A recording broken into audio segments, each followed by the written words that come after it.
Welcome to the Theology Mill, brought to you by Wipf and Stock Publishers. I'm your host, Zach Mickle. In this podcast, we interview some of the leading authors in theology, biblical studies, philosophy, and more. Many of the folks we talk with on the show are also authors with us at Wipf and Stock, where we have the honor of putting into print a broad swath of work that we hope nourishes both the academy and the church. On this episode, I got to interview Conor Sweeney. So Dr. Sweeney is a professor of theology at Christendom College, and he's also the author of a handful of books with us at Cascade, including, most pertinent to this interview, his book Sacramental Presence after Heidegger, Onto-theology, Sacraments, and the Mother's Smile. So in the interview, Professor Sweeney and I have a conversation about Heidegger, sacramental theology, John Paul II, Urs von Balthasar, and a whole lot more. So with that, friends, let's jump over to the interview.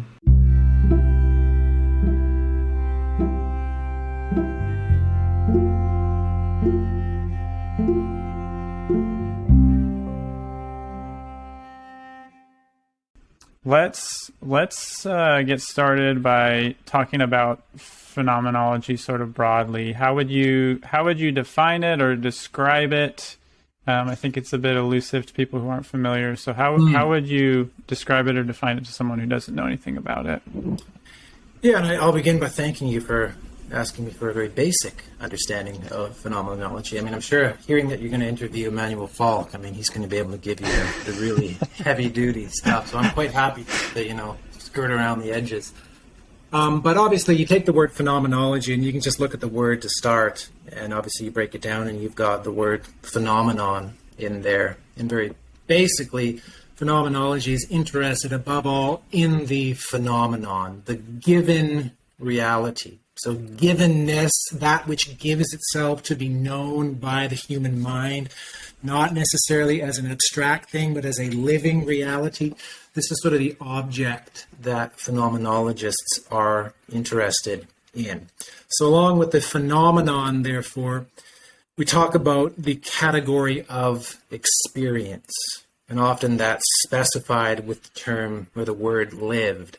So we're interested in lived experience, as opposed to the symbols or the representations by which we might describe that experience. So the phenomenologist wants to go to the living reality, the whole, the relations, the phenomenon itself of givenness, and try to conceive of that anew, afresh, and hopefully then to gain more insight into the fullness of reality. So Edmund Husserl, sort of the founding father of phenomenology, he had this very wonderful, evocative, rallying cry, if you will. And it's kind of a cry that takes place against the background of Kantian philosophy. Anyway, he spoke of this imperative to go back to the things in themselves. So, we have all these representations, we have this whole history of interpretation, this metaphysical heritage, whether you want to talk about the scholastic approach, whether you want to talk about the idealist approach. And Husserl was sort of the mind, well, in some sense, we've lost contact with the real, with the stuff of reality itself. And maybe, therefore, we should bracket all of these representations. Bracketing, that's another technical word. Maybe we should suspend all of our interpretations and try to return back to the reality itself. And then, hopefully, within that new attentiveness to experience, to the phenomenon, we can once again start to enter into a more living, dynamic relationship with reality. So I guess that would be my nutshell introduction. Mm-hmm. Yeah, that's a great nutshell. What would you say are maybe 2 or 3 books that are kind of a good starting point for people who want to start learning phenomenology?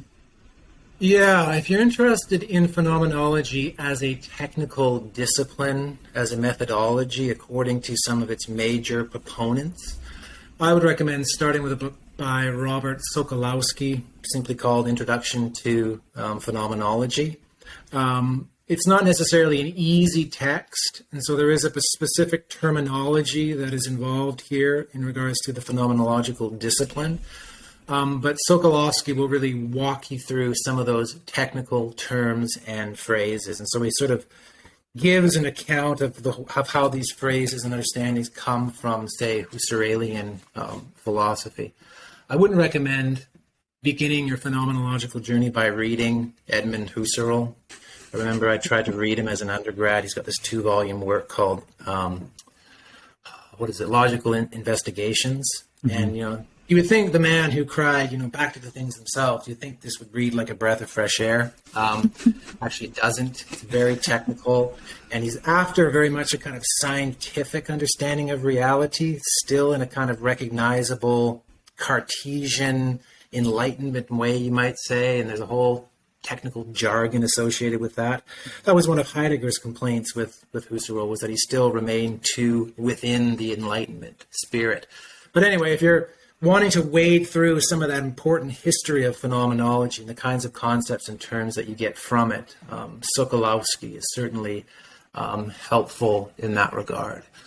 Beyond that, from my point of view, and I often come at phenomenology from a kind of theological perspective, or rather I come at it with theological aims in mind. So I use phenomenology more as a kind of mode as opposed to a technique or a methodology, a kind of posture in relation to theological things. And my first experience with phenomenology actually came through John Paul II, back before he became Pope. He was Karol Wojtyla, and he did a lot of phenomenological work. He was associated with the so-called Lublin School in Poland, which tried to bring together Thomism and contemporary philosophy, phenomenology in a specific way. So I sort of cut my teeth on Wojtyla's take, and there's a few texts you could jump into. It's maybe perhaps not the best introductory text. I've actually got one here. It's his Person and Community, an essay. You'll see a lot of discussion of things like lived experience and subjectivity. He's interested in the interior dimension of the person and how that dimension interfaces with the external world, trying to connect those two worlds together. Another one here, Love and Responsibility. This is his work on sexual ethics from a kind of phenomenological perspective. In some sense, he's trying to bring phenomenology, bring it together with Thomism in a certain way. That's helpful as well. And finally, this one here, this behemoth of a text, the Theology of the Body, that's been formative of me as well. Mm-hmm. And you can see his phenomenological consciousness, his way of thinking really come through, for example, when he's talking about the creation accounts. He's trying to grapple with the meaning of man, created as man and woman in the image and likeness of God.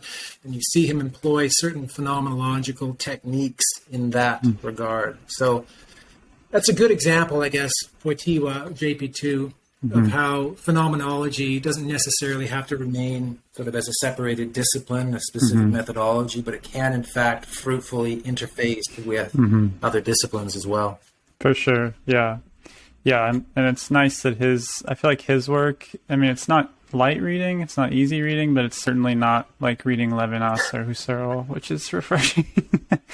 It's like every couple paragraphs, it gives you something. Oh, okay, that makes sense. I can hold on to this. Yes, absolutely. It's not like one nugget per 2 pages or something. Exactly. Yeah, you may have already kind of answered this because I know you brought out your John Paul II books, but who is your favorite phenomenologist to read? And then the second question is, what is maybe your most treasured volume of phenomenology? Yeah, I mean, I think probably JP2, Wojtyla, because in some sense he was my way into phenomenology. That remains a point of reference, and I like the way he's integrating phenomenology with theology. So he's been formative in that regard, and those are texts that I often return to. As much as Heidegger was painful, Heidegger obviously is a kind of seminal figure. And I don't think you can really understand contemporary phenomenology as a discipline apart from Heidegger. And so I do find myself going back to Heidegger as well. I actually taught him in class this past week, which doesn't happen very often. So it's always enjoyable to dip back into Heidegger, and there are very, very interesting things in Heidegger, obviously, that are very important. I am interested as well in the so-called theological turn in phenomenology, there where phenomenology kind of goes, in these thinkers, goes beyond Husserl, who kind of wanted to exclude questions of the invisible realm, the religious realm, properly speaking. So there's a whole cohort of primarily French phenomenologists, of which Emmanuel Falk belongs to in some sense, who sort of took up this notion that phenomenology concerns not just the visible, but also the invisible. So religious phenomenon, those are genuine phenomena as well.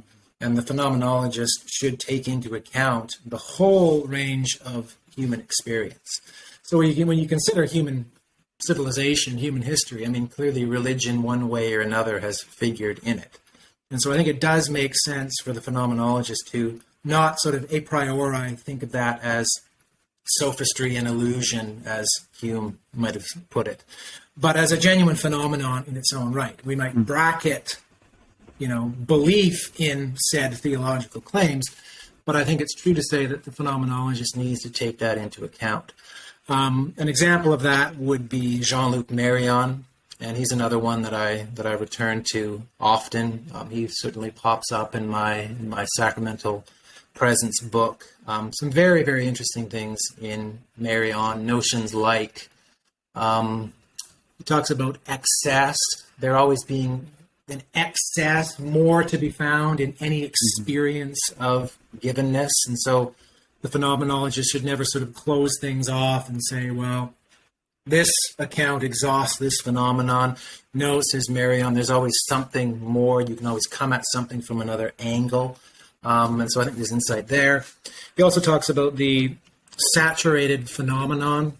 Some phenomena are like saturated to excess. And the example that he gives here are religious phenomena like the Eucharist, for example. So Marion has a very strong theological sensibility and is a good representation of how phenomenology and theology come together in a particular Sure. So he's certainly been important as well. Sure, yeah. You're kind of wading into the territory of the jargon with some of Marion's terms. One of the questions we've asked you and also the other two folks we're interviewing is about this jargon and what are kind of the key terms people should know the most, or that are the most important. So what would you say are maybe a few of those, and then how would you define them? Well, I've mentioned lived experience and the notion of experience, the category of experience, and this is sort of the field within which the real is appropriated. So the phenomenologist has to be attentive to experience. You can't solve or answer life's problems with just theory, you might say. And the analogy I would use here is that you're never going to be a good golfer unless you're also a good phenomenologist. So you might hit the course with all the best theory and even the best technique theoretically in the world, but when you step up to the tee, you've got to actually bring it all together in the moment, and you've got to be aware of your surroundings. You've got to be aware of the condition of your body. I mean, if you've worked out the day before, probably you're going to be stiff, and I speak from experience. I took up golf over the summer in a serious way. I've got some serious goals there. Okay. But in order to golf well, you've got to take into account your surroundings. So what's the wind doing? What's the yardage? All of these things.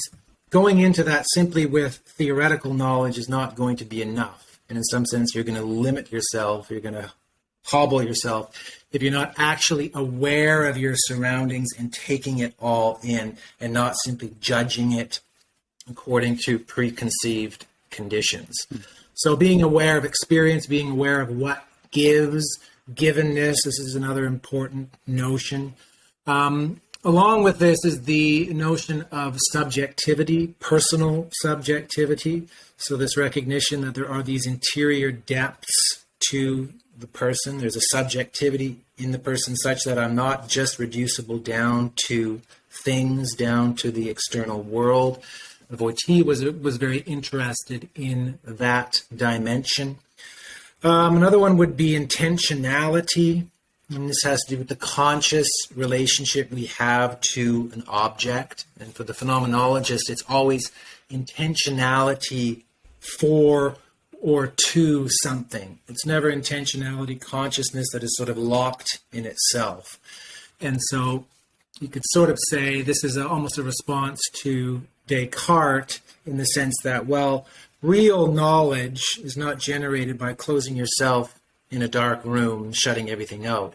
Rather, real knowledge is always your consciousness taking an object, your intentionality engaging the world. And that interface becomes the foundation, the basis of reality. So aspects of phenomenology seek to sort of roll back that subject-object dichotomy, which is sort of solidified after Descartes. A little more technically, phenomenologists distinguish between the natural attitude versus the phenomenological attitude. So the natural attitude is sort of like your natural, unreflective mode of being in the world. The phenomenological attitude tries to, sort of look at things in a new way, to sort of suspend or bracket, there's another one, suspend or bracket, the interpretive lens by which you have seen these things or by which you naturally see these things, the things you've inherited from your family, from your nation, from your religion, perhaps.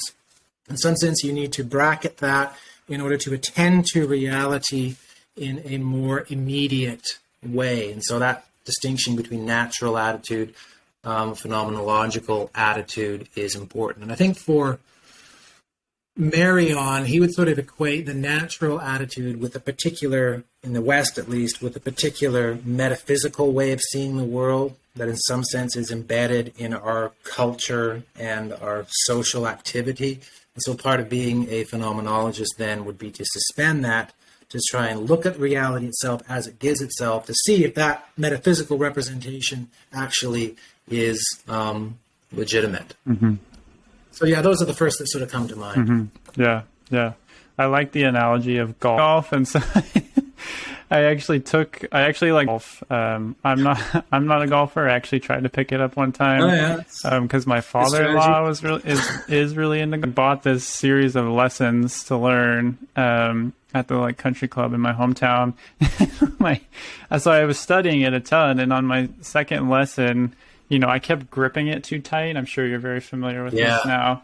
And really trying to hammer the ball. And my tutor kept telling me, you got to loosen your grip. You got to loosen your grip. And we're on the driving range, and I listened to her, but too much, I guess. And so I swung it, and my club went about 40 yards out into the driving range. Oh, yeah. There's a whole genre of YouTube videos with people losing their club like that. Yeah. So I gave up. No, it's got to be the most frustrating sport ever. Yeah. I gave up, though. I didn't finish up the rest of my lessons. But so, I do like that analogy of I'm more of a basketball player, but there are plenty of people who watch basketball and know it really, really well, and then you go out on a court with them and they have no idea how to play. So I think that's theory can only get you so far. Yeah, absolutely. Let's move to some of your own work. So your book, Sacramental Presence after Heidegger, it's sort of tracing some of the discussions around sacramentality and divine presence in the wake of Heidegger. So you're dealing especially with Chauvet and Boeve. I'm not actually sure how to pronounce the latter. It's pretty close. I think it's Boeve. Boeve? I just say Boeve. Okay. Was he French as well? I think he's Belgian. Okay. But anyway, so you're tracing some of those discussions after Heidegger, who, Heidegger, of course, kind of claims that Western metaphysics and its onto-theology had kind of in their development actually forgotten being itself as something that's actually historical and temporal and phenomenological and things like this. So I guess my question is, what does Heidegger really mean by this term onto-theology? And then what does he propose as sort of his own ontological alternative? Yeah. That's one of the most important questions you could probably ask about Heidegger. And I remember starting my doctorate, and I kept coming across this term, onto-theology. And it seemed like every author that I read had a slightly different interpretation of it. And seriously, it took me like a year and a half doctoral research to finally reach the point where I think I kind of understand what Heidegger was on about. So we'll see if I can represent that today. I actually had a student ask me yesterday in class if I could give a definition of onto-theology. So let's see if I can do it again. But you're right. Basically, it has to do with his particular interpretation of Western metaphysics. And he goes back as far as Plato and says there is this onto-theological tendency that begins here in the kind of rationalizing tendency of Greek philosophy that is then consummated by Christian approach to things. And finally, he thinks it reaches its terminus in our modern age of technology. So he thinks you can draw a straight line between that kind of metaphysics, the kind of metaphysics that thinks it can penetrate into the being of something and pin down its meaning and give this conceptual, representational definition of the real there. He thinks the pretension to do that by way of metaphysical concepts is then carried over in this absolute drive to know, and then to control reality, manipulate reality.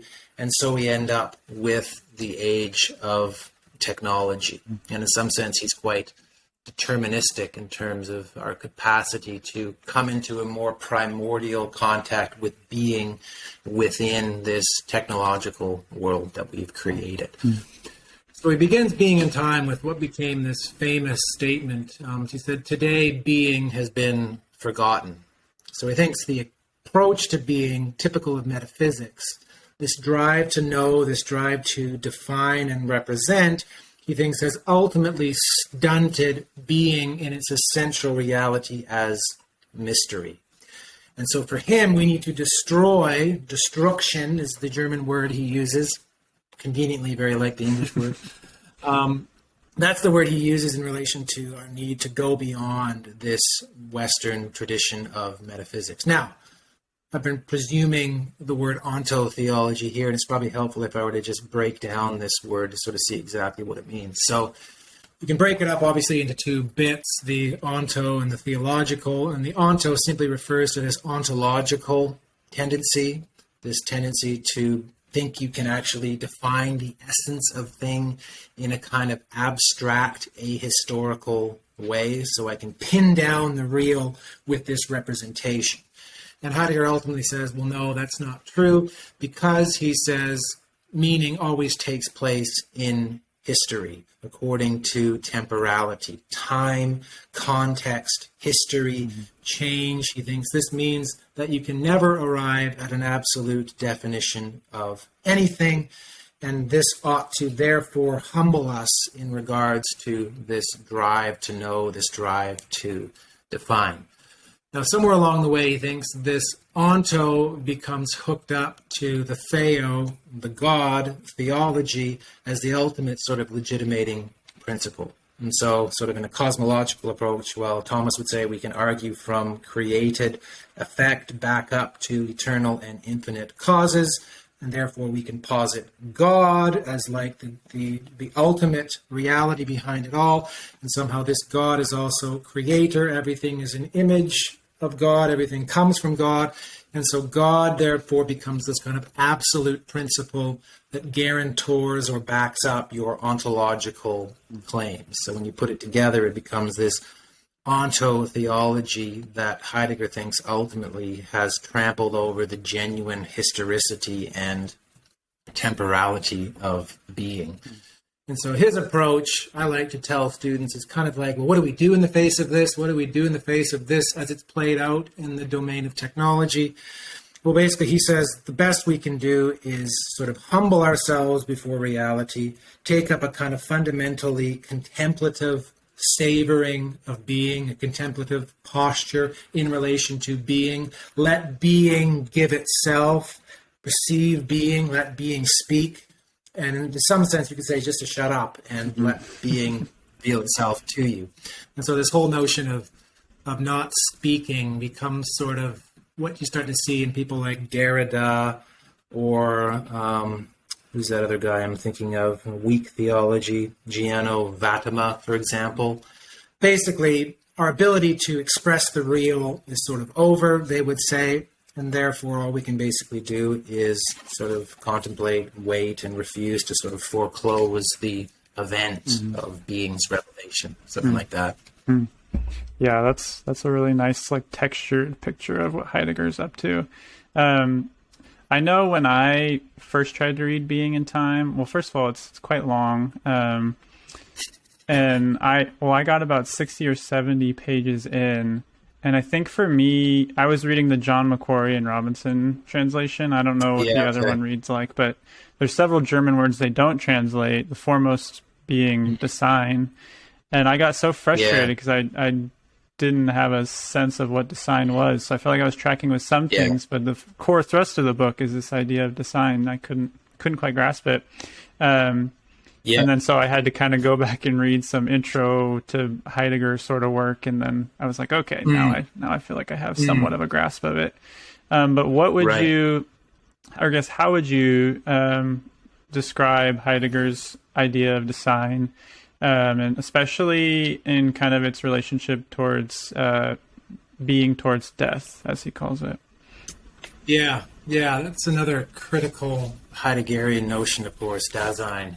Well, you can probably start by looking at it literally, and you can just break up the word. That doesn't necessarily take us the whole way, and in some sense it creates a kind of misconception. But obviously Dasein, it's a compound word, da and sein, sein meaning to be, da means there. So literally to be there or being there, which doesn't really help much in and of itself. And so you have to understand how that works within the context of Heidegger's overall thinking, particularly his critique of onto-theology.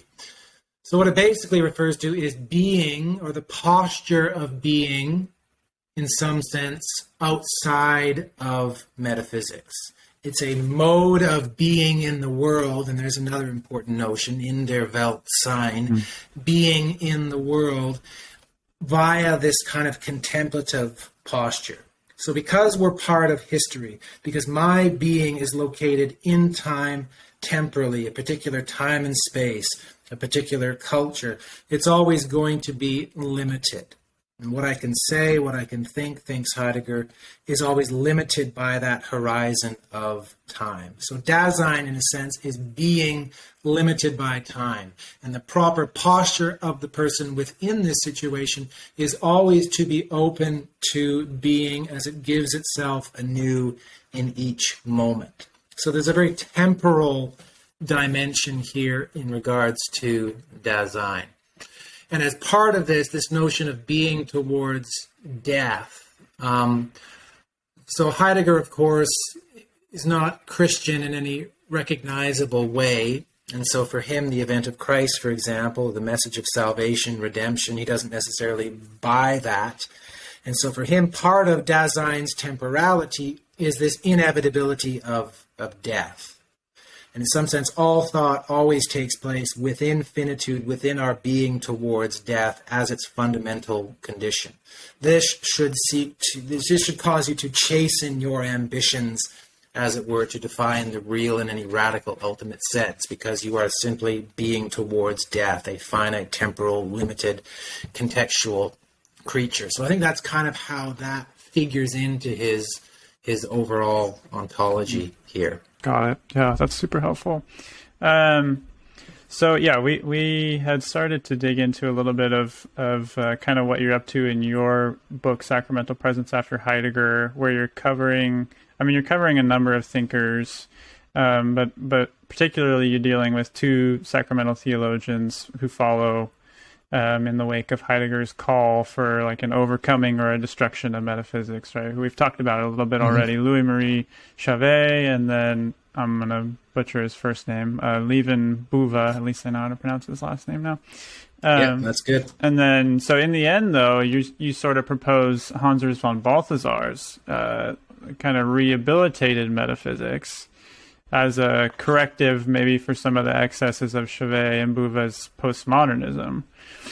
So what do you feel von Balthasar's metaphysics has to offer such postmodern narratives around, especially as they pertain to being?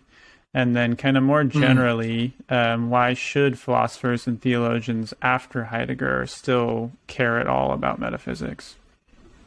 Yeah, and that's really the crutch of the issue here. And certainly if you read Sacramental Presence after Heidegger, it is taking into account Heidegger. It's taking into account how Heidegger has shaped a particular generation of theologians.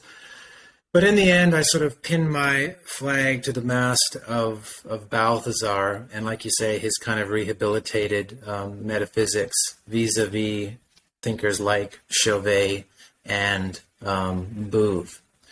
So in some sense, at this point, I'm not necessarily doing that on the basis of a strictly metaphysical, or rather a strictly philosophical approach.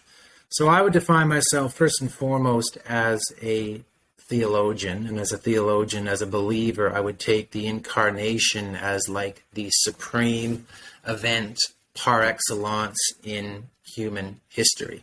And you could say the incarnation as an objective historical fact, and certainly from the point of view of faith, as the fact of God made man in Jesus Christ, is an event of ontological density, you could say. A historical event that, in some sense, the believer takes as supreme and paramount. And if that event is true in that way, then we would say, look, there is such a thing as an ultimate truth and meaning to experience. There's a possibility here, an infinite possibility that is given if, in fact, God speaks to man as he does in Christ. Now, Heidegger, near the end of his life, once said in an interview with the German magazine Der Spiegel, he said, only a God can save us.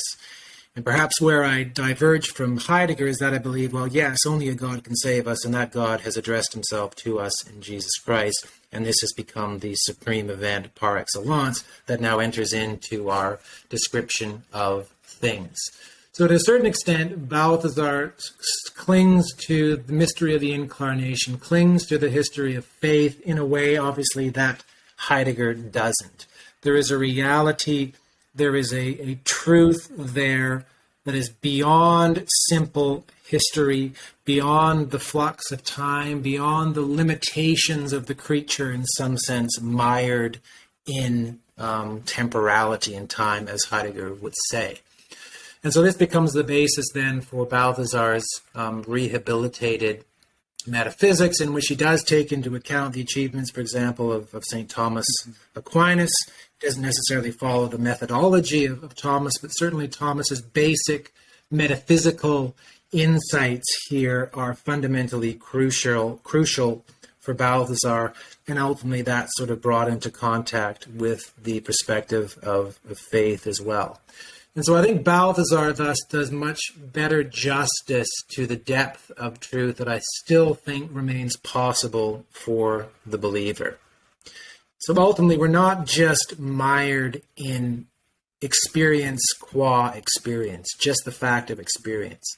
There is still a normative truth. There's a voice of being that speaks to man in something more than simply the present moment. We can talk about like the voice of conscience, for example, the fact that my being resonates with some things and clashes with other, this sort of anamnesis, memory within the human experience. And so there's a depth to experience, there's a potential for experience here that I think Christian faith best brings out in the sense of fulfilling the possibility, the aspiration, the desires of the creature. And so ultimately then I think that Balthasar is a better phenomenologist, you could say, than Heidegger, than Chauvet, than Boeve, and ultimately I think there is more there in terms of moving the human person towards a genuine fullness of experience, if you will. Yeah. Yeah, there's sort of more of a dynamism. I think you're right. Yeah, I can definitely hear the influence of the Communio guys on you when you're talking. Like it. Yeah, that's the other big plank in my formation. Yeah. So, JP2, Ratzinger, Balthasar, the Lubac, Sure. the whole ressourcement movement, which, it's very phenomenological. It's this going back to the sources, back to the reality itself. And in that sense, I certainly see their ability to go back into the bone marrow of faith, the living reality of faith, the baptismal reality of faith. I mean, phenomenology, a phenomenological sort of approach, has the power to open those experiences up in a new way. And so certainly that's kind of the way I think theologically. Sure. So let's keep talking about von Balthasar since we're on the topic. So in your book, you talk about how within design, as Heidegger's term, you incorporate also the mother's smile, which is a term you're borrowing from Balthasar. So in your book, you're touching on both kind of the negative and the positive features of this mother's smile, right? So its nature as sort of an ontological gift, but also its relationship to finitude. So what is this mother's smile, for those who aren't familiar, and how does it fit, so to speak, within Heidegger's sense of design? Yeah, the mother's smile. I mean, I love the mother's smile because, in a sense, it speaks both to the phenomenologist and to the metaphysician. It's like it tells the phenomenologist that there's always more to experience. There's a greater truth, and in some sense you can't limit and foreclose that truth when it gives itself. And to the metaphysician it says, look, at the end of the day, your representations are not reality itself. You have to immerse yourself in reality and experience if you're actually going to encounter the real. And simply the fact here that the incarnation is a historical event. And that's kind of the ground of Christian faith. I came prepared, and I'll actually just read a selection from Balthasar, if you don't mind, go for it. and then sort of offer some commentary on it. So this is what Balthasar says here in regards to the mother's smile. It's one instance of about half a dozen where this does feature in his thinking. So he says, after mother has smiled at her child for many days and weeks, she finally receives her child's smile in response. She has awakened love in the heart of her child. And as the child awakens to love, it also awakens to knowledge. The initially empty sense impressions gather meaningfully around the core of the thou. So you could say first, we've got this notion of relationality. You don't come to being, you don't come to consciousness except in and through the others. And I like to tell my students these stories of children who are sometimes raised by dogs with no, there are these stories with no human contact. And they don't grow up in any recognizably human way. Without that human contact, human interaction, their human potential is not actually realized. So this I-thou relational dynamic here is fundamental. And that's kind of what's going on here in this paradigm of the mother and the child. So what happens, of course, is when your child is born, they can't take it all in. Everything is these empty sense impressions. They can't organize it. But for Balthasar, somehow the mother's smile is allowing the child to focus. The child focuses on the mother's smile and finally is able to respond to it. And so it's love, ultimately, relation, which brings this child to knowledge, brings this child to consciousness. And Balthasar would say that's real consciousness. That's real knowledge within this experience of being loved. So he says knowledge with its whole complex of intuition and concept comes into play because the play of love has already begun beforehand, initiated by the mother, who represents here the transcendent. Now, more theologically, I think there's a metaphysics buried in this insight. True knowledge of reality, comes into being by experience. So in that sense, at some point, phenomenology has to strike out into the realm of metaphysics. It can never do so on the basis of forgetting that it's love that is actually the context. Love, relationality, as the ground level without which we can have representation. So metaphysics goes wrong when it brackets that insight and turns our attention solely to concepts and representations.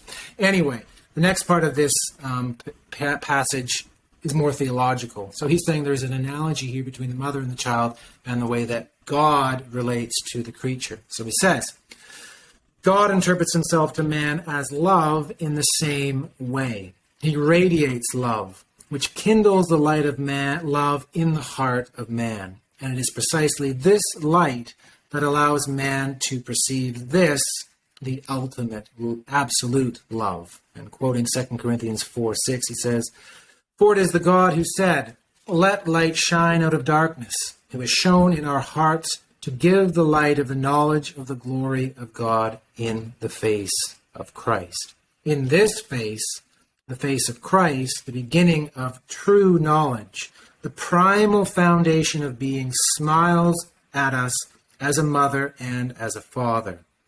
Insofar as we are his creatures, the seed of love lies dormant within us as the image of God. We bear the image, the divine spark. We participate in the logos in our creation. We have this capacity. But just as no child can be awakened to love without being loved, so too no human heart can come to an understanding of God without the free gift of his grace in the image of his Son. But when this happens, when this divine mystery breaks into what is symbolized here in the image of the mother smile, true knowledge can begin, a true encounter with reality can begin. And I think the word metaphysics can legitimately be used in this sense at this point. Yeah, thank you. I think that's just such a more satisfactory response to Heidegger. For one, it's just, I think it's richer, and I think the sheer genius and just breadth of Balthasar really comes through there. But also it's more hopeful. Yeah, and I think it's more phenomenologically rigorous in the sense that, philosophers, forgive me, philosophers, but you guys aren't very good at love. I mean, Ariel's an exception. I mean, he takes love into account seriously, and he's shaped by Balthasar, right, you could say. But philosophers traditionally aren't that good at love, and I think without love, you really miss out on the central mystery of human existence. Sure. Yeah. I appreciate too the placement of Balthasar as a corrective, because I think in some ways he's not camped very often. I've never heard him camped as a phenomenologist or in the world of phenomenology.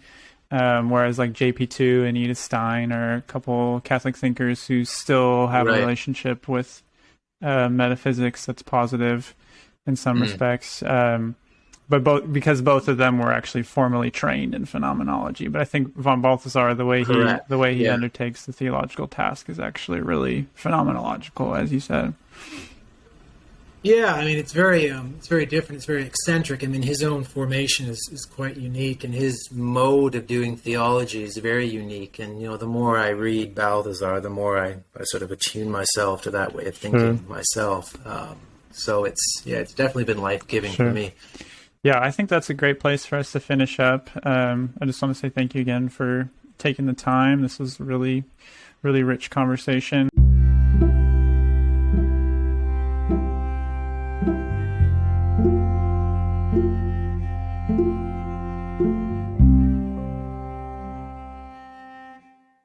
Thanks for listening to The Theology Mill, brought to you by Wipf and Stock Publishers. If you liked what you heard and would like to hear more, you can subscribe to our show where we have a lot more content coming your way.